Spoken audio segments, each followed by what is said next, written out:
All right, everyone. We are live. Joe and Mike back again. BuildAssetsOnline.com. Today we are doing a tier list. You've seen these online. The Zoomers love these tier lists, and we are ranking. Wait, not Google Ads, you dumb. But dropshipping ads tier list. Look at this. Justin says melon. Brandon Wag says melon. Yeah, guys, or girls, if you're listening, please drop a melon in the chat. That way we know you're serious. But yeah, this is we might attract too many Zoomers with this, Joe. So I'm a little bit concerned how this is gonna go. But Yeah. I think we've all seen these videos, and yeah, figure to be a good way to talk about. All right, Google has all these different ad types, and they're getting more and more popular, and we're getting more and more questions. Oh, should I use Performance Max? Should I do this? Should I do that? And I think we've really done all these things we have listed here. We've spent many, many thousands of dollars in all of these options we have. So Ranjit hit us with the melon. So yeah, let's I guess get started on that. I guess before we do that, we will be reopening our program in May. Right now it is closed. So if you want to get notified before we open it, we're only doing 5 spots. So it's probably going to book up before we even start promoting it. But you can get on the wait list. If you go to buildassetsonline.com/enroll, it'll just take you to the sign up page. You can sign up for the wait list. And yeah, that way you'll be notified first when we open and you can claim your spot. Okay, we're just doing 5 and then it's over. Wow. Carpet Mujer with the 3 melons.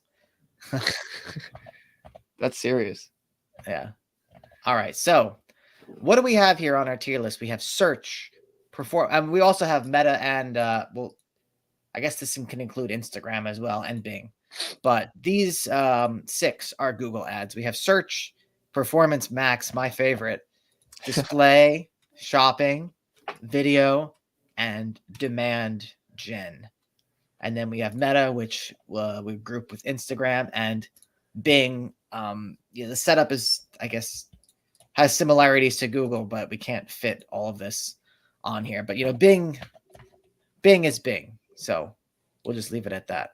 Right. Bing has search ads, Bing has shopping ads, whatever. But yeah, like you said, they're really we're gonna lump it all under the same category today, and I think the people will see why. So, well, let's start with video ads, Mike. Let's just get this going. So, do you know how to do this? Can you explain this tier list to me so I don't screw up and then the Zoomers laugh at me?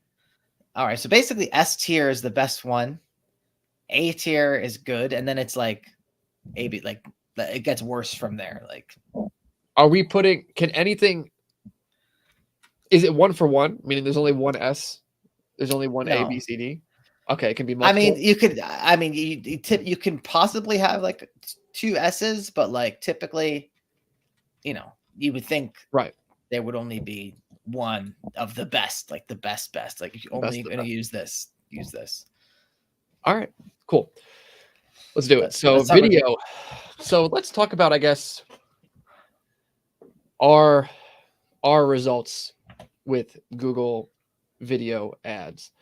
Obviously, we've used them for Build Assets Online, but today we're talking about dropshipping, high ticket dropshipping. And so when you're doing high ticket dropshipping, really, if we're selling a toilet, which in my opinion is a great high ticket product to sell, and we've sold them, how are you going to run a video ad to convince somebody to buy a toilet? If they're not familiar with your website, they're not familiar with your toilet, unless you're making a special type of ad, like, oh my God, this is the best toilet I've ever used, and like trying to run that, I think you're going to have trouble. The one easy use case for video is a mode of retargeting for your website itself. So if we're selling the toilets, if somebody clicks onto our site, however they do that, and they're looking at the toilets, I like to do some basic YouTube retargeting. You make a quick website sort of video, say, hey, come back for a discount. And we've actually had that proven to work. We've gotten many, many conversions. We've been running ads like this for years. So yeah, Joe, I think about a C. About a C is where I would Okay. put that. Because again, we've gotten conversions from it. It's a relatively set it and forget it type ad when you do it Yeah. the way that I'm discussing. We actually go over exactly how we do this in our program. And you can do stock videos and you can do it really easy. It doesn't have to be crazy. So I think the idea is if you're trying to use, like, say, given the toilet example, you're going to have to sell basically a viral toilet or something that's like new in the marketplace that's disruptive to if you're going to be like really driving a lot through video, because you basically have to create demand or you have to retarget on it. It's really not good for anything else. And we don't, if you've been watching us for any period of time, we don't really believe in creating demand, especially for new people. It's really, really difficult. So you may have seen people talk about using video in any form, forget Google, Instagram, TikTok, like any sort of video product marketing. You're going to have to really create demand, be disruptive, and it's very, very difficult. So don't try to do that. Work on harvesting demand, existing demand, rather than creating it. Okay, so we have video in C tier. Let's go to demand gen. So demand gen is basically a campaign type that takes display ads, Gmail, and YouTube and kind of puts it all in one box. And to be honest, Joe, I don't think we've really used these that much. Like as the demand gen itself, we've done all three of those things as separate components. But have you run any demand gen campaigns? I haven't. It's pretty interesting. So it seems like it's kind of like Performance Max Lite, like they're grouping a couple different areas and throwing them on there all together. Yeah, so I don't really want to shit on it too much because we haven't done it ourselves, but I want to shit on it a little bit because it's just not something you need when it comes to dropshipping. And this list is all about traffic sources for dropshipping. So we've created, I don't know, 30 million, something in the tens of millions of dollars of revenue doing high ticket dropshipping. I've never touched the demand gen. Okay. I don't care about it. It's not necessary. So throw it in an E, throw it in an F. Yeah, let's throw it in E. I got to make these a little smaller. I apologize. I hope people could see. It's probably pretty small, which sucks, but maybe I'll write over them while you discuss the next one. Why don't we go over to Meta? Any sort of social media ad on Meta. So Meta ads could be basic Facebook ads. They could be Instagram ads. So this can be just basic Facebook posts. We're even talking Instagram Reels. Anywhere in between. So as far as what we've done here, we've not done a lot of dropshipping stuff in terms of going out. And again, it goes back to the toilet example. If I'm selling the toilet, what kind of Instagram ad am I going to make that's really going to move the needle? You can venture into influencer marketing and have someone make a reel for you, or you just don't do that. So we prefer Instagram, Facebook for light retargeting purposes, similar to Google Video, but I would put it below Google Video because the Google Video will integrate seamlessly, YouTube will integrate seamlessly on the same ad platform as all your other stuff. So it's a lot easier to, like when you have search ads running, other ads, or even organic results, you take that Google Pixel, you funnel it right back into the Google Video. Bada bing, bada boom. Yeah, and actually, Mike, I want to push back a little bit on this one because you're in the process right now of making me make an Instagram reel for our store with a customer product, I am. which I am doing. And the reason I am piggybacking off of what you said is because it's actually, I haven't done this in a while. So I was pretty surprised that they made it pretty seamless to integrate Shopify with Facebook now. So it's pretty interesting, like the way it hooks up to your product feed and like syncs to Shopify itself. So supposedly it makes the pixel a lot more accurate and things. So, but I'm why are not you making me necessarily- make this? Because I want to test it out. Listen, I know we say things in this video, but we're not hard stuck in our ways. If someone can come to me and show me, hey, I got my toilet site, I got my sink site, I got influencer marketing going, and I'm making all these sales, I'll readjust this. Okay. But the way that we do it, like you could sell boring products and make a lot of money, and that's what we've done. So the one thing that we're doing right now that I'm having you do is more of a flashy type product. And again, I'll also say this as an important caveat. This is a product where we're the only ones that have access to it. We're the only ones that are able to sell it. So if I'm selling a toilet and there's 20 other people selling the toilet, I'm going on Instagram with the influencer marketing. It's not the same because somebody can go and buy the toilet somewhere else. Gotcha. So my efforts are going to be more in vain. You got to think about, you're looking at the shopping funnel, and when you do the influencer on the toilet, you know what? I should do a video about this, but for build assets online. But when you got the influencer on the toilet, and it's a toilet that you don't own, that you don't have the exclusive rights to, you're gonna maybe you create a lot of demand. If you're lucky, you create a lot of demand for this toilet, but you're gonna lose a lot of that demand to other sites. Yeah. So you're going to be a lot less efficient. Yeah, and I think we've kind of seen this firsthand where we sold a site that was selling very boring products. Probably, I mean, if you think about the main thing that it sold, which if you watch our interview with Pat Yates, I think he dropped it. I'm not going to drop it again here. You got to go watch that interview. Joe, you're swiveling and you're kind of like messing up your mic. Oh, okay, sorry. I'm not going to drop it was a very boring product, which was our best selling product. I'm not going to drop it here. Pat, I think, dropped it in our interview. So you got to go watch our interview with Pat Yates if you're curious. But after we sold the store, I remember the new owners they wanted to get on that Facebook and Instagram ads right away. So they went in, messed up the Google ads, and are basically spamming our email on how to get access to the Facebook account. And I'm like, I don't know. I haven't opened this thing in 4 years. I don't even know where, I don't even know how to get into it or where it is. Yeah. Anyway, they flopped. So Yeah. I think there is something to what you're saying, is that you can't try to sell these boring products through Facebook on Instagram. And it's kind of funny at thinking back, like how much they tried, and like through that and through email, like always making new graphics and like posting it on Facebook and emailing out.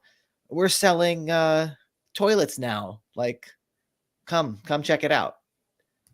Yeah, their way of doing marketing, and this was a Silicon Valley company that had received tens of millions of dollars in funding.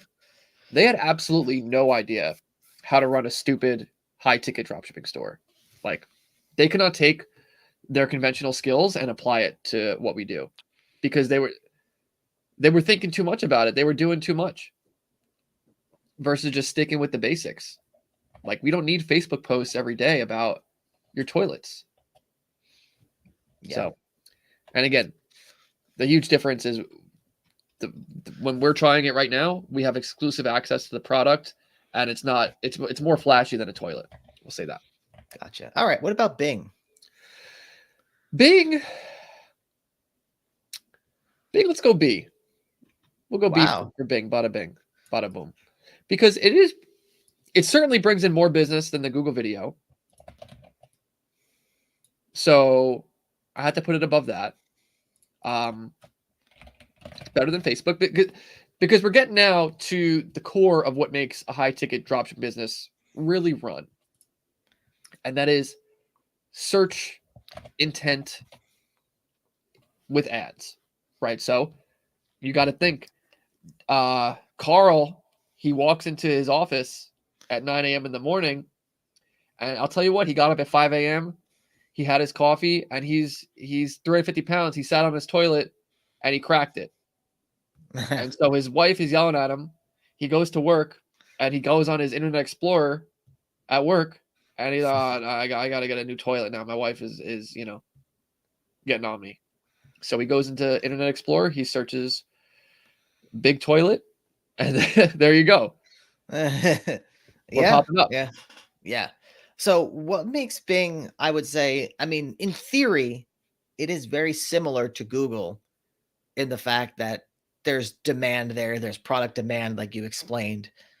But what makes it like inferior to Google right now? Because I mean, there are rumors that Bing might overtake Google at some point, especially in today's environment. I think it's less about the amount of searches that you get on Bing, right? So like somebody, or the amount of searches that happen on Google for the word toilet is probably way, way more than happen on Bing for the word toilet. Mm-hmm. But my issue is more with the ad platform itself. Bing ads, we've really struggled to scale it because like we try to do different things to do segmentation, be more accurate. And it never really works that well.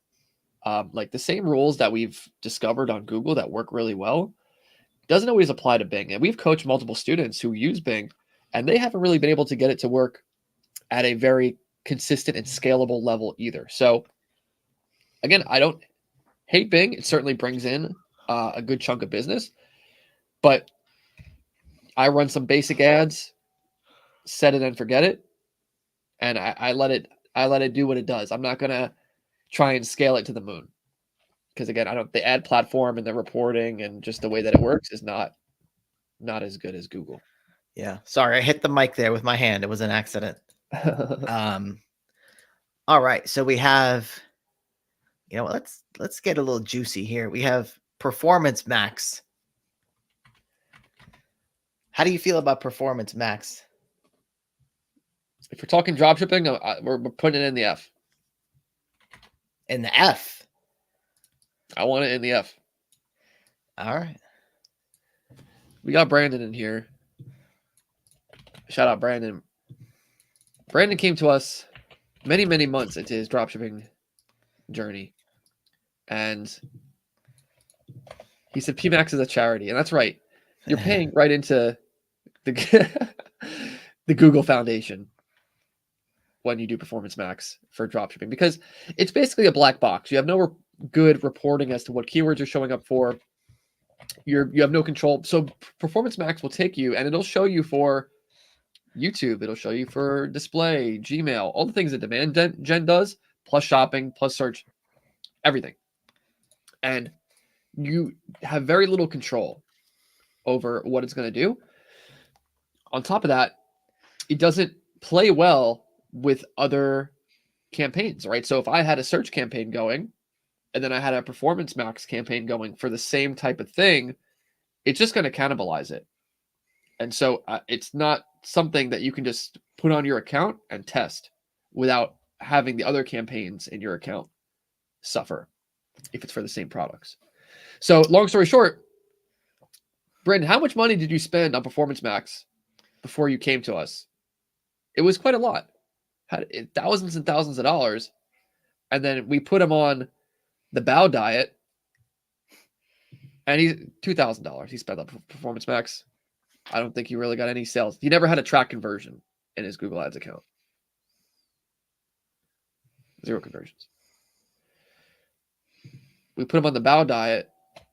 He's making sales almost every day.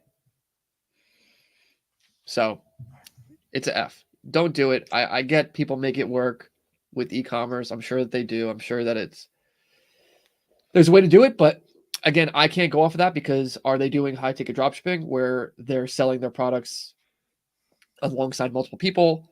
They have certain margins they need to hit. Like I've heard people flex Performance Max return on ad spend as something like 5 to 6x, meaning they put in $100 into PMax they get out $500 in revenue. That's simply not good enough for what we do. We need at least 10x return on ad spend. We got students in our group doing 100x. Yeah. 15x, 20x. That's more the norm. Yeah. So you're gonna tell me you're dialing in on this super great algorithm and you're getting 5 to 6x out of it? Not gonna fly.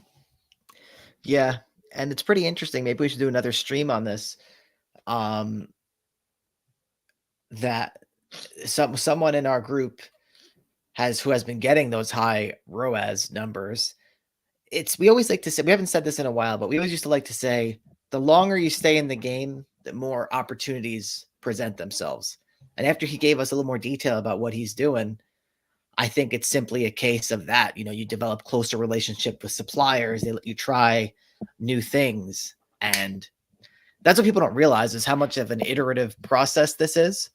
And getting in the game, getting your foot in the door, that's really just step one. But when you have these supplier relationships, that's when the magic starts to happen over a long period of time. Yeah, we say no matter what, just stay in the game. So it might take you a year.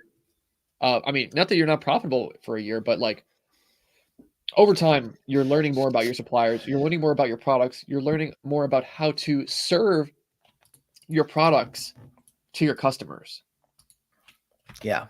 And that is really what can set you apart and what can really deliver great return on your ad spend. Is like, how do you make your product page better than everybody else that's also trying to sell that product?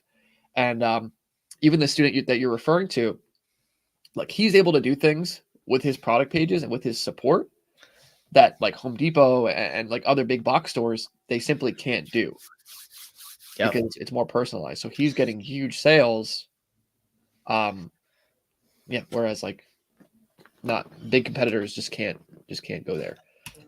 So Brandon says, what's crazy is someone I know in a different community doing $200K per month with PMax. So I think, from what I understand, it could work well if it has a lot of conversion data to go off of. Like, it can kind of snowball. But you don't know his ROAS, first of all, which is really important. And second of all, it's one of those things, because I actually run a lot of PMax campaigns for a totally different business. And it's one of those things where if it latches onto something, it's going to snowball it. And it can latch on to like things that are bad too, if that makes sense. Like, especially if you're doing lead gen with it, it can like latch on to like really, really bad leads and think, oh, it's going to get you more of these horrible leads just because it's a conversion. Yeah. But what the hell was I talking about? So like, again, taking it back to what makes an ad perform really well, back to the toilet type thing. Like, if you can come up with a way to, even if you're selling the same toilets as everybody else, like you're selling a brand that other people have, if you can present that toilet and that offer for that toilet in a way where nobody else can, like, I don't know, let's call it you're selling a bidet toilet, and you can do different things with the add-ons. It can have the friggin' 5 different squirters. It can do the warm seat. It could not do the warm seat. It can do. I was just in Japan, Joe, and at one of the hotels I was at, you would walk into the bathroom, the toilet must have had a sensor on it, and it would open its mouth, like it would open its mouth, and then the water would do something, like the water would start bubbling or like ionizing or something. Yeah, they're into that there, huh? Get ready to receive. They're way too into it. But that's the kind of thing I'm talking about. Like, if you can go onto that page, someone comes onto your page and they can do these little add-ons and these cutesy little things, then that's the way you can stand out. So let's move on here. Let's go with display. All right. And you know what? I think display has to go in E. Oh, that bad, huh? Yeah, because we've run display ads, like even retargeting display ads, for many, many years. And I haven't seen results from it that are even as good as like basic Facebook retargeting. Okay. Okay. Yeah, I guess so. These are like ads on like websites and stuff. Yeah, a display ad is, well, it could also be some other thing that I'll mention in a second, but a display ad in its best sense is, again, someone is looking up, they maybe one day they search toilets in Google, maybe they don't click your site, but now Google understands, all right, they're in the market for a toilet. And now they're reading, maybe they're reading a totally different blog. They're on a totally different page. Yeah. But now Google knows that they're in the market for a toilet. You basically create a graphic. Hey, shop Joe's toilet for $500. We've never. I don't think we've ever tried this, but We you haven't. can- I'm just explaining the basics of a display ad, what it is. Yeah, but you can actually target specific pages, right? Yeah, as far as I'm aware, you could say, hey, I want to show up on this blog, that's this blog. But like another issue is like for retargeting, for example, a lot of times it'll just you ever go on a mobile app and you're getting the ads on the mobile app and you accidentally click one and you're like shit, and then like you close it out. Yeah. Well, congratulations, you just made somebody pay for their display ad campaign. Right. So a lot of times you'll show up on these BS mobile apps and waste money there, even for retargeting. So yeah, I just don't find it to be that effective. And even if you think about it, just in terms of like logically, I know you don't use Facebook very much or Instagram, Joe, but like a lot of times when you're on a blog, it can be spammed with articles and sorry, it can be spammed with like ads in the articles and you accidentally click one. Yeah. Like that's going to happen a lot more than it would on Facebook, where you're scrolling through Facebook. Okay, you see the products that you were just looking at, and then it's like a conscious decision to click that. There's gonna be a lot less wasted clicks. Yeah. Through Facebook retargeting than through display ad retargeting. Yeah. All right, we got two more, IFO. Mike. Shopping and search. Uh, Let's do shopping. Okay, let's do shopping. I think shopping should go in S. Ooh.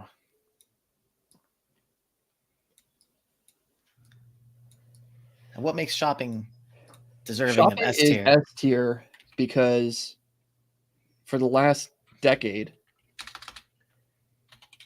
ourselves as well as students have been able to start high-ticket dropshipping stores with very little money, just put up shopping campaigns, start generating sales, start generating profit. And the good thing about it is people are very naturally inclined to use Google Shopping now. They see the picture, they see the price, the intent is kind of baked in, right? Like they know what they're getting into. Right. Yeah, And exactly. they search toilet. I see a bunch of toilets. I'm clicking the one that the price appeals to me. I like the name of the store, whatever, the brand. And now they're on their way to actually buying from you. Interesting how close it is to, well, I don't know if this, I have best results with PMAXs.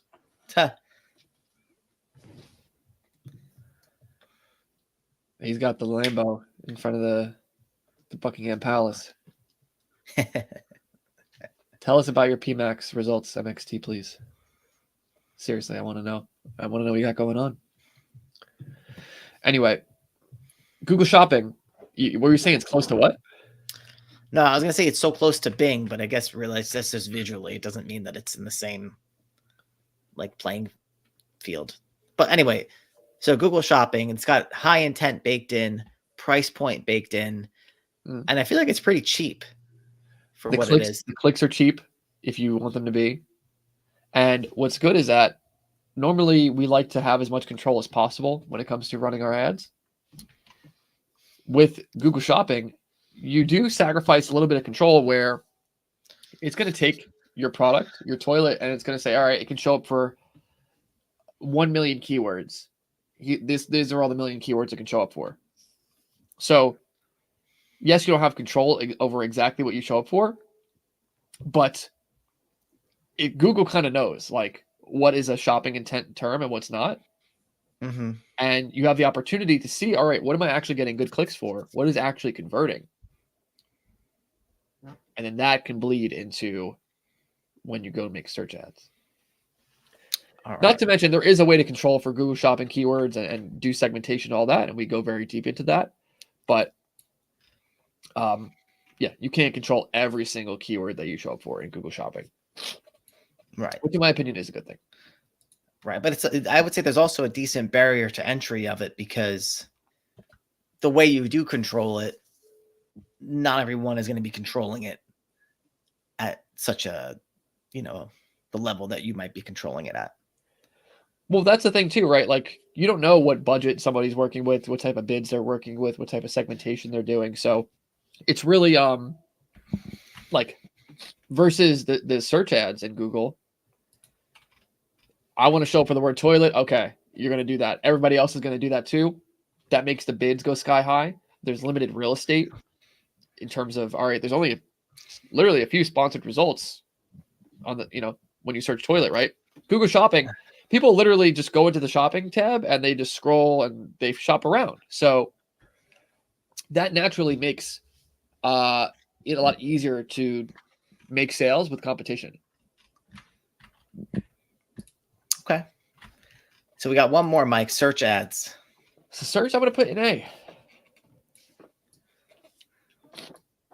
All right. I've said this once before inside of one of the office hours we did a presentation I did on Google search ads. What I said was, in time, your search ads, the spend you put into your search ads should far exceed the spend you put into your Google Shopping ads. Because over time, what's happening is you're running the Google Shopping, you're seeing what products work, you're seeing what keywords work, and you're getting all this information. And now, whereas the shopping ads are casting a wide net and you're seeing what catches, the search ads are more like a sniper approach where I know, hey, I want to show up for this and I want to show up at the top. And I know I can spend what it takes to do that. All right. So you do that. So there you have it. The dropshipping ads tier list. So this is actually, if we go from S down, this is exactly what we tell people to do in terms of like how what the cadence should be in terms of what they set up. Like you start with the Google Shopping ads, then you make the Google search ads, then you get on Bing, then you can do some YouTube retargeting. Maybe I would say you can get the Facebook retargeting going sooner, but this is really a good step-by-step process of how you should run your dropshipping ads. Yeah, so you see, so ironically, you can actually even start them in this order. You should start them in this order for sure. Okay. Not to mention with search ads, even something like a branded search ad for your store name, joestoilets.com. Right, so they click on the shopping ad for the toilet, they're browsing your site. They go, oh, I found a good price on that site. What was that site? And it's like before you're ranking in Google, like they go and search Joe's Toilets, they may never find you again. So you create the branded store name ad, and that is going to be your most profitable campaign inside your account. All right. Joe, we forgot TikTok. Nigel.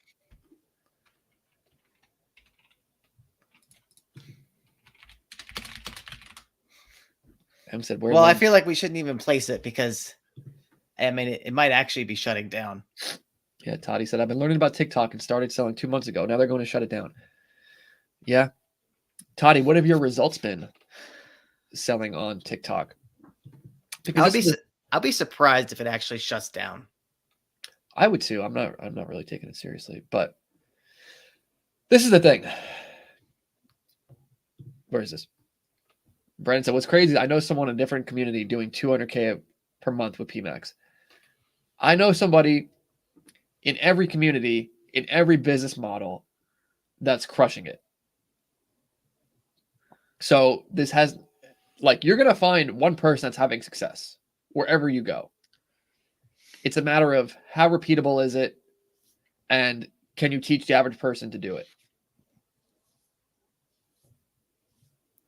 Yeah, that's the thing is, we only teach things that fit those criteria. Right. So even with TikTok, there's so many people that are crushing it on TikTok with TikTok ads. Like, I'm not disputing it. But how many people go on TikTok and don't get results? Like, especially doing drop shipping on TikTok. Because it's not a product that you own. And you just have, like, there's less opportunity for influencer marketing. You don't have the same budget to play with as if, like, you're really trying to build a brand for yourself. It's just, you don't need to do it. Like, it's such a separate game versus literally going to Google Shopping, taking the product you want to sell and just putting it on Google Shopping so it shows up when people are searching for the product. Like, you're beating around the bush. We don't need to be doing a TikTok dance for the toilet when we could just go on Google and show up when people are searching for toilet. Yeah. Brandon said, next challenge, take Joe's toilets to 1 million a month. Well, I don't think we've ever gotten any store to 1 million a month. I think we could. You think so? We can get toilets to 1 million a month. I don't know, but I think that'd be a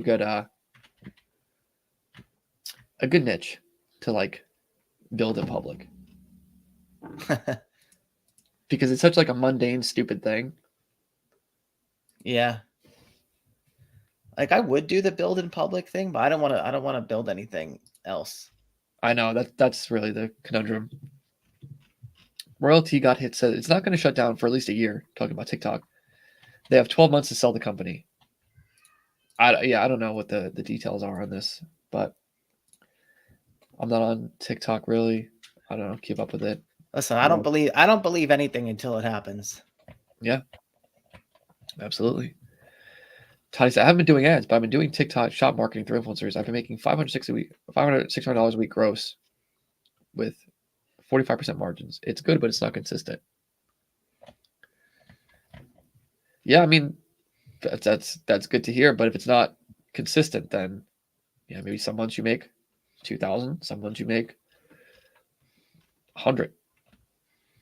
With what we have here laid out, this is very consistent. Yeah.